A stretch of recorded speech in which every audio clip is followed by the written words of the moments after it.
Bonjour à tous, merci d'être avec nous. Voyons ensemble tout de suite le sommaire de ce journal. En Côte d'Ivoire, de nouveaux cas de coronavirus enregistrés hier, 142 selon le ministère de la Santé et de l'Hygiène publique. Le bilan ivoirien fait donc actuellement état de 3881 cas confirmés. Dans cette édition, les précisions du directeur général de la Santé, le professeur Mamadou Samba. Toujours en Côte d'Ivoire, retour au travail pour les chirurgiens dentistes après plus de 2 mois de fermeture de leur cabinet en raison de la crise sanitaire liée au coronavirus. Ces professionnels de la santé ont réfléchi récemment sur les conditions de la reprise de leurs activités. Enfin, aux États-Unis, dernier hommage hier des populations de Houston à l'Afro-Américain George Floyd, décédé il y a quelques jours lors de son interpellation par des policiers blancs.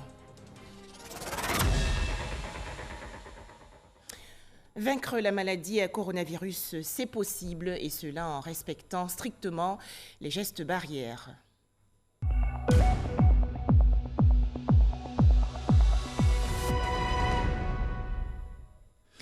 142 nouveaux cas de coronavirus enregistrés hier par le ministère de la Santé et de l'Hygiène publique en Côte d'Ivoire.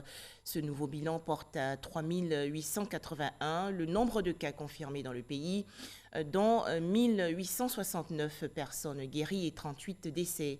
Écoutons tout de suite les explications détaillées du directeur général de la Santé, le professeur Mamadou Samba. Le ministère de la Santé et de l'Hygiène publique a enregistré ce jour, lundi 8 juin 2020, 142 nouveaux cas de Covid-19 sur 800 échantillons prélevés, soit 17,7% de cas positifs, 51 guéris et 2 décès. Nous avons déploré ce jour 2 décès. Il s'agit d'un patient de 61 ans dans un établissement sanitaire privé et d'un autre patient de 61 ans, diabétique et cardiopathe, sur le site de prise en charge Covid du CHU de Yopougon. Le ministère de la Santé et de l'Hygiène publique présente ses condoléances aux familles éplorées.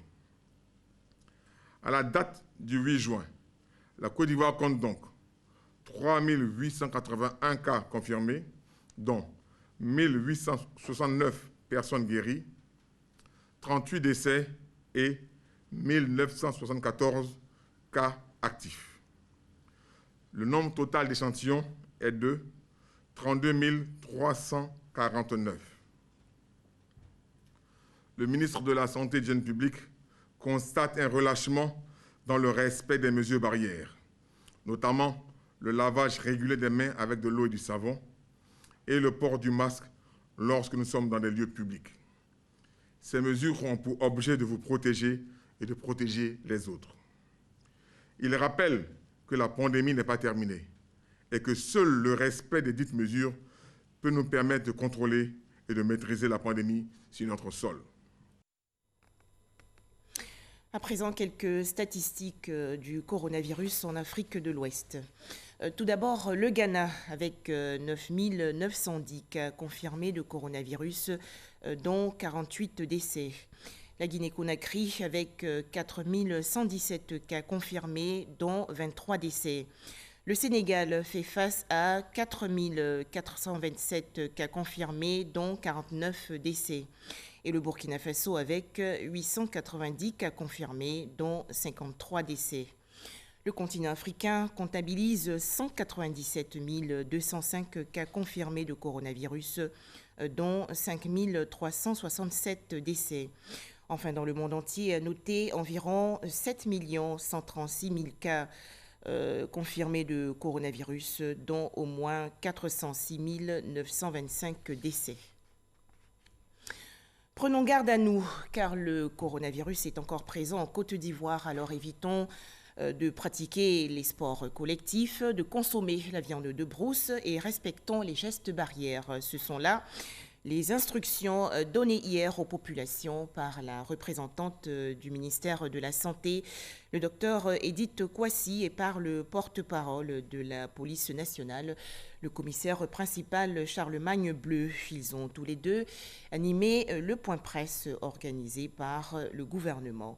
Les détails dans ce reportage de Herman Guivet. 17e jour du 3e mois de la lutte contre la Covid-19, 77e point sécuritaire national, part belle à la question liée au respect des dispositions de l'arrêté portant interdiction de la pratique des sports collectifs et fermeture des salles de sport.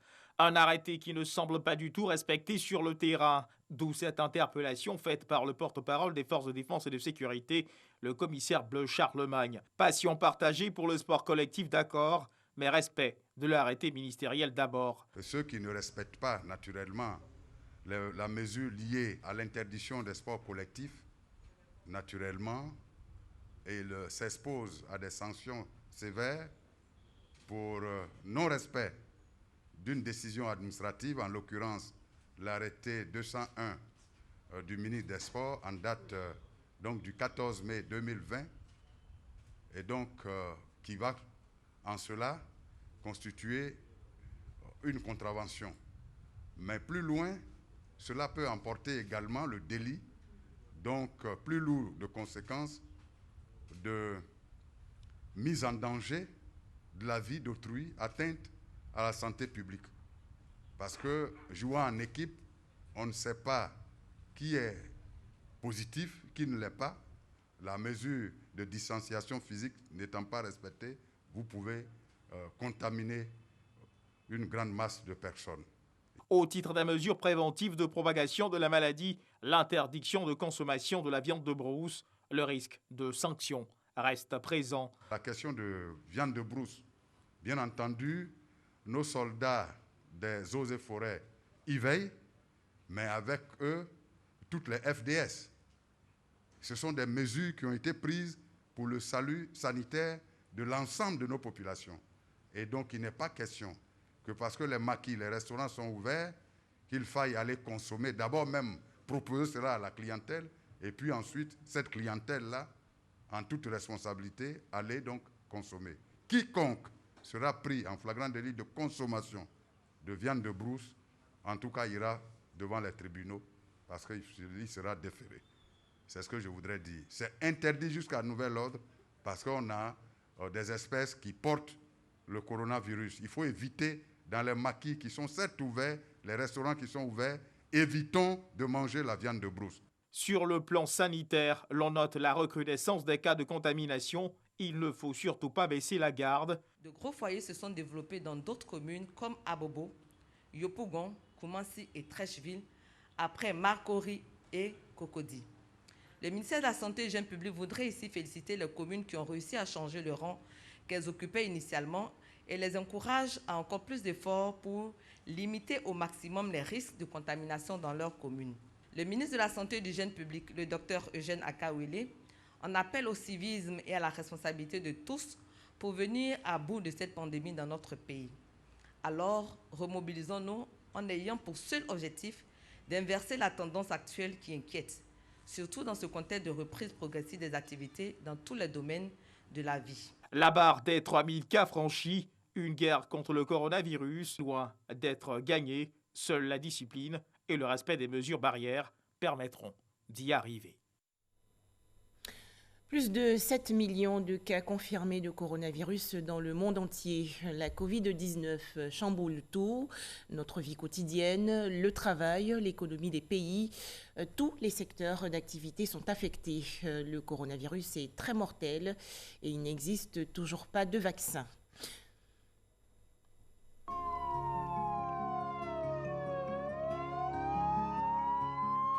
Plus de 400 000 morts à travers le monde.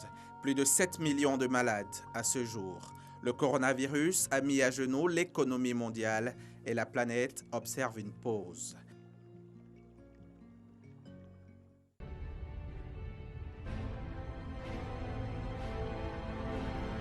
Plus de 4 milliards d'humains confinés du fait d'un virus, un minuscule microbe qui impose son diktat à l'être le plus puissant de la Terre. Au tout début de la crise, quelques dirigeants de puissance économique n'y ont pas cru. À ce moment-là, ils n'avaient pas encore pris la mesure de la force de la tempête qui allait bientôt souffler sur leur pays, la tempête de la mort. La violence de la pandémie est telle que les systèmes de santé sont en détresse. Tous les systèmes de santé de tous les pays du monde, même ceux des pays dits puissants, ont du mal à faire face à la situation. La crise est inédite, comme on en connaît une fois en 100 ans. La Chine, d'où est partie la pandémie, semble avoir réussi à calmer la furie du monstre invisible. La Corée du Sud aussi. L'Europe devient l'épicentre de la maladie. Le Royaume-Uni, dont le Premier ministre avait au départ misé sur une immunité collective, fait les frais de la maladie. Et ironie du sort, Boris Johnson est lui-même hospitalisé de coronavirus. Nul n'y échappe. Des hommes politiques sont touchés, des ministres, des sportifs, des artistes. La médecine perd le nord, totalement désorientée, et les scientifiques sont plus que jamais à la bourre dans leur laboratoire. Il faut affronter ce virus et surtout, il faut le vaincre. On cherche un remède, on cherche un vaccin. En attendant, dehors, les chiffres s'affolent, les morts s'enchaînent, les malades se comptent par milliers, par dizaines de milliers, par centaines de milliers. C'est le principal sujet sur les médias, l'unique sujet même, avec son corollaire de fake news sur les réseaux sociaux. Comme pour penser à autre chose, la dérision est trouvée comme solution, en rire pour ne plus en pleurer. Puis survint un autre changement. Les États-Unis prennent la tête du classement. La première puissance économique devient l'épicentre mondial de la pandémie de Covid-19. L'Afrique, jusque-là relativement épargnée, va bientôt connaître son heure de désolation.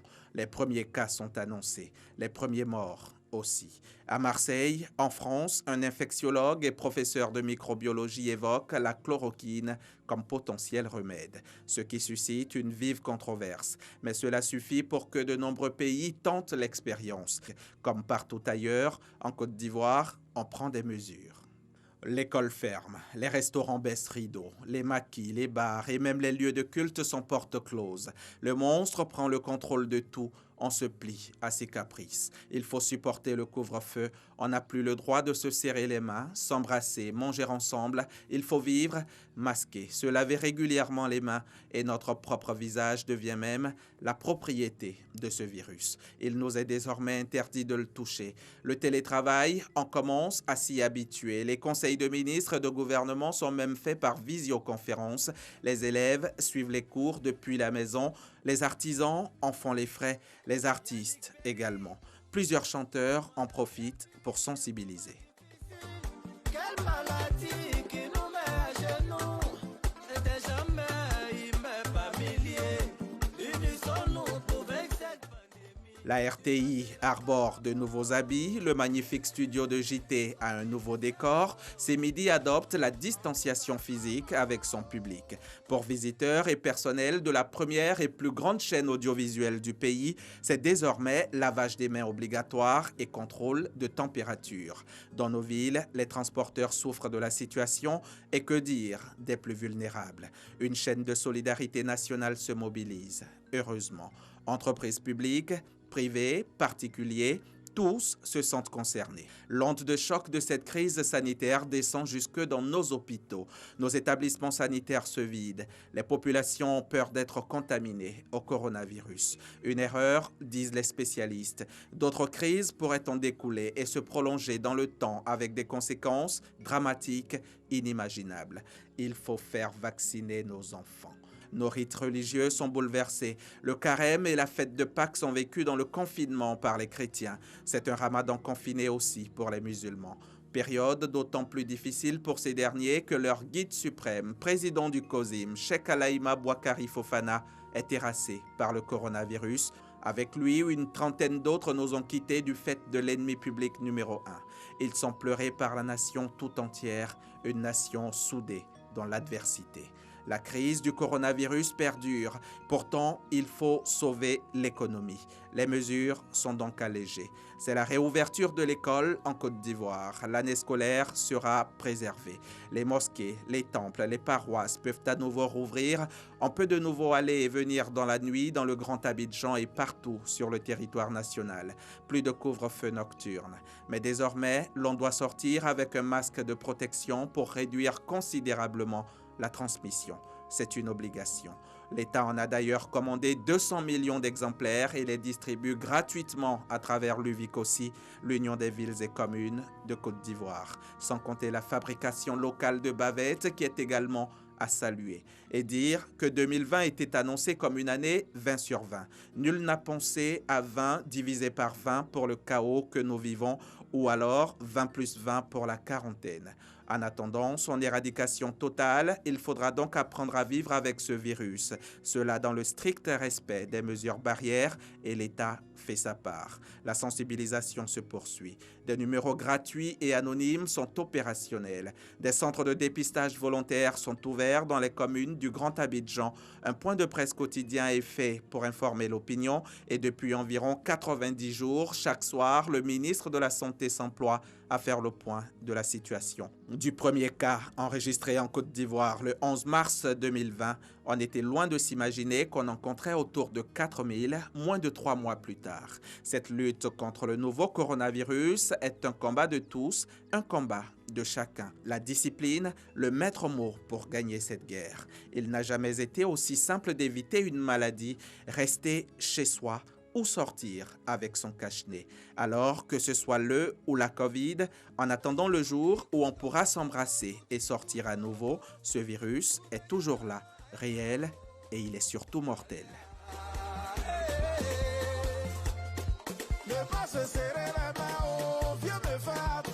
Non, y a pas tout dedans.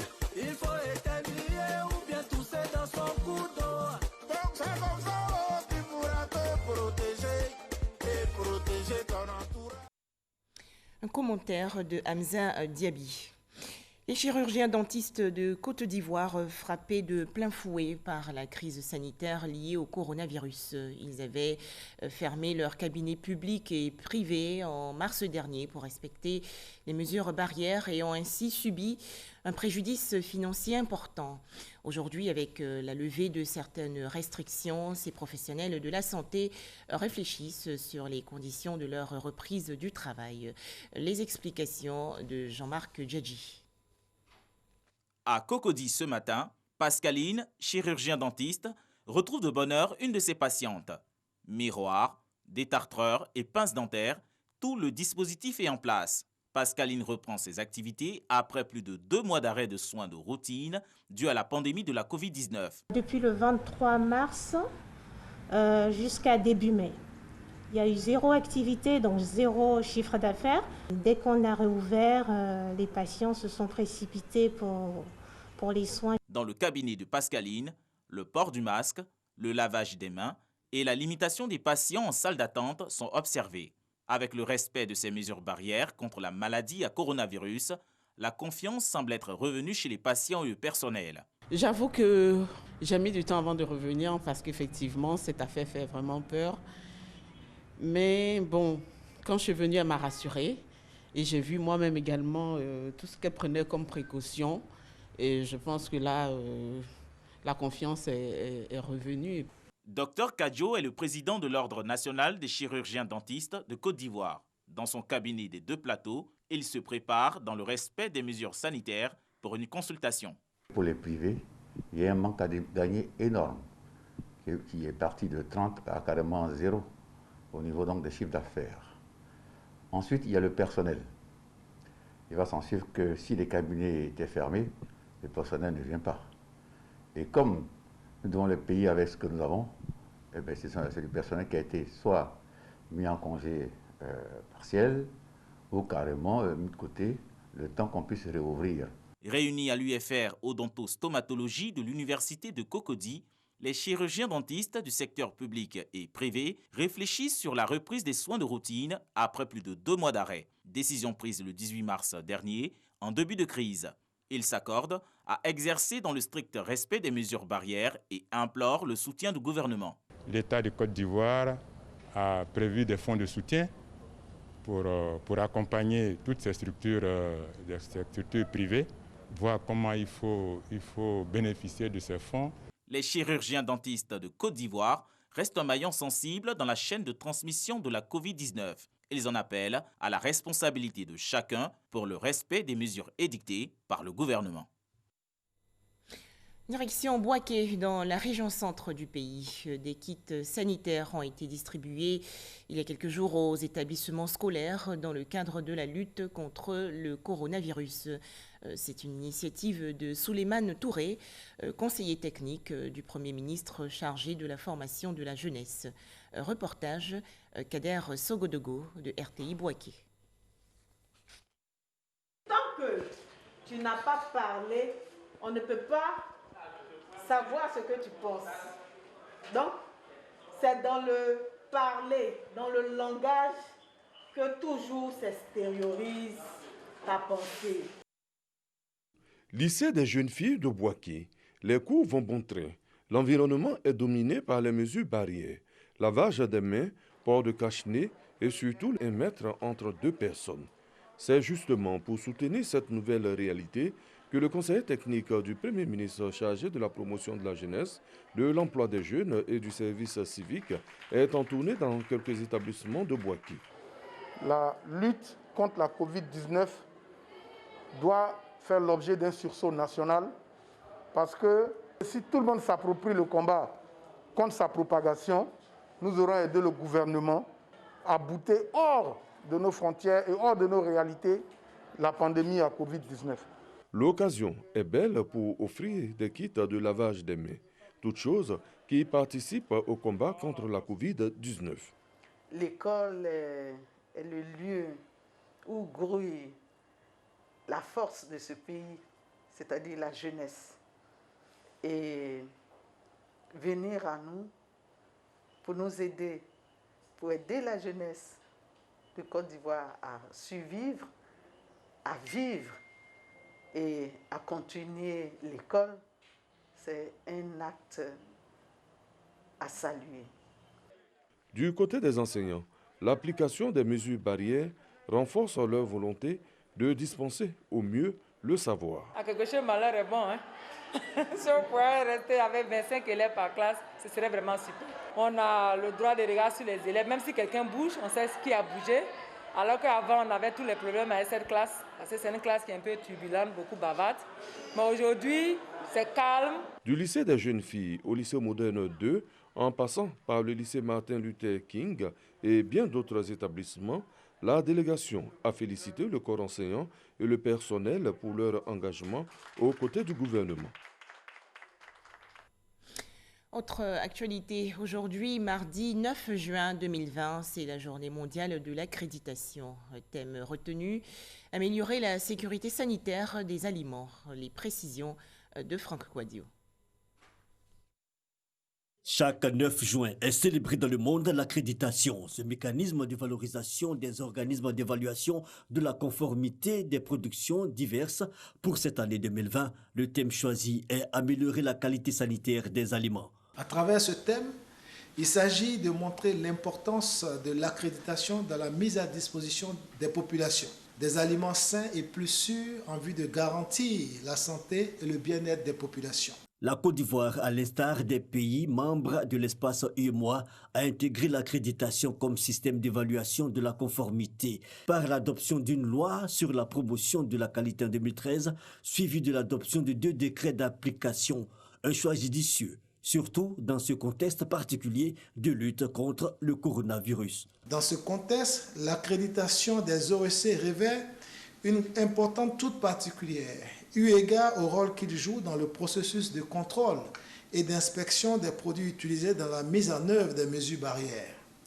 En effet, les OEC sont au cœur de la lutte contre la pandémie de la COVID-19 à travers notamment les laboratoires de biologie médicale pour le dépistage de la maladie, les laboratoires d'étalonnage pour la vérification d'équipements tels que les thermomètres à infrarouge et les caméras thermiques. Le gouvernement ivoirien, pour sa part, s'engage à poursuivre le développement des activités d'accréditation. Notons par exemple qu'il existe en Côte d'Ivoire 18 laboratoires d'accréditation dont 9 exerçant dans le domaine de la sécurité sanitaire des aliments. La journée mondiale des océans, quant à elle, a été célébrée hier, lundi 8 juin 2020. Célébration pour emmener les populations du monde entier à mieux gérer les océans et leurs ressources. En Côte d'Ivoire, la cérémonie officielle s'est déroulée dans la ville de Grand Bassam, dans la région sud du pays. Lors de cet événement, une brigade de sécurité et de salubrité des plages a été installée. Environ 200 jeunes ont été formés pour accomplir cette tâche et veiller au grain. Éric Goré. Cette brigade de salubrité et de sécurité des plages compte 200 personnes. Elle existe pour faire changer les habitudes des populations sur les plages. La Journée mondiale des océans permet au ministère de l'Environnement et à la mairie de Grand Bassam d'installer cette équipe de jeunes gens formés pour faire régner l'ordre sur ces lieux touristiques. Leur mission est claire. Identifier les points les plus fréquentés de la baie maritime. Sensibiliser les excursionnistes, les plagistes, afin de prévenir les accidents de noyade et l'insalubrité. Nettoyer les plages pour les rendre plus accueillantes, sécuriser les plages et les berges. Des engins de locomotion mis à leur disposition par le maire de Grand Bassam. Conscient de la richesse que constitue notre environnement et du trésor qu'elle est pour nos populations, conscient également de l'importance pour notre économie et notre mode de vie de l'océan, nous avons annoncé notre ambition de doter la ville de Grand Bassam d'une brigade de salubrité des plages.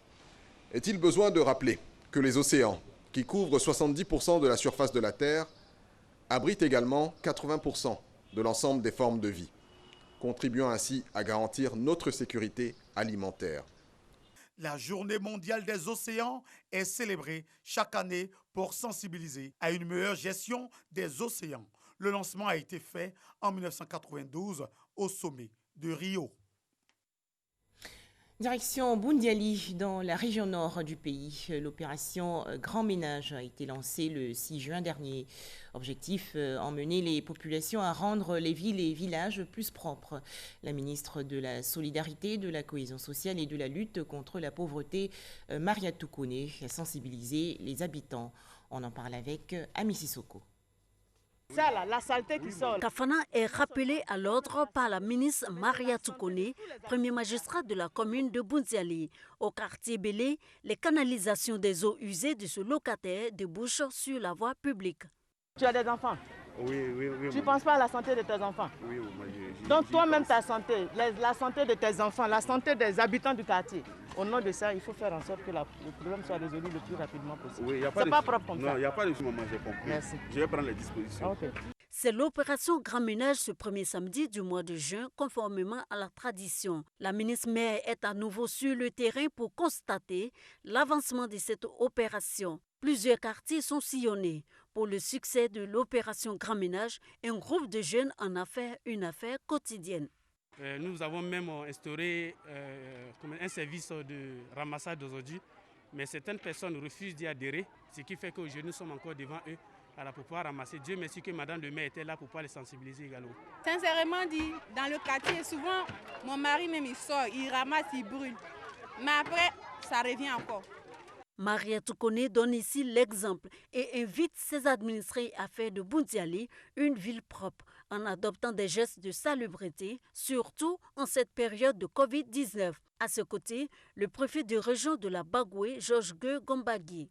Mon rôle, c'est de galvaniser les familles, galvaniser les ménages et leur demander de continuer la propreté. Parce qu'un environnement propre, un environnement sain, c'est la santé pour le ménage, c'est la santé pour les enfants, c'est la santé pour le quartier. Avec la pandémie à coronavirus, il faut redoubler d'efforts. Nous avons sensibilisé au port de masque, nous sensibilisons toujours à la propreté de la ville et que chaque ménage puisse faire adopter les gestes barrières aux membres du ménage. Faire de Boundiali une ville coquette, c'est le pari de la municipalité. La maire Marielle Toukone promet plus d'actions de terrain pour que ses administrés tournent définitivement le dos à l'insalubrité. Dans l'actualité nationale également, le lancement des travaux de bitumage de l'axe Biancouma-Sipilou dans la région ouest du pays. Cérémonie en présence du ministre de l'Équipement et de l'Entretien routier, Amédée Kofi Kwaku. Réhabiliter la voie Biancouma-Sipilou, longue de 70 km, va améliorer l'écoulement des productions agricoles et minières. Le point avec Eve Boué dans nos prochaines éditions. Enfin, aux États-Unis, à Houston, le dernier hommage hier des milliers d'habitants à l'Afro-Américain George Floyd, décédé récemment lors de son interpellation par des policiers blancs. Les populations de Houston sont allées se recueillir devant le cercueil de George Floyd à l'église Fountain of Praise. Les obsèques de George Floyd vont se dérouler aujourd'hui en comité restreint. C'est la fin de ce journal. Merci de nous avoir suivis.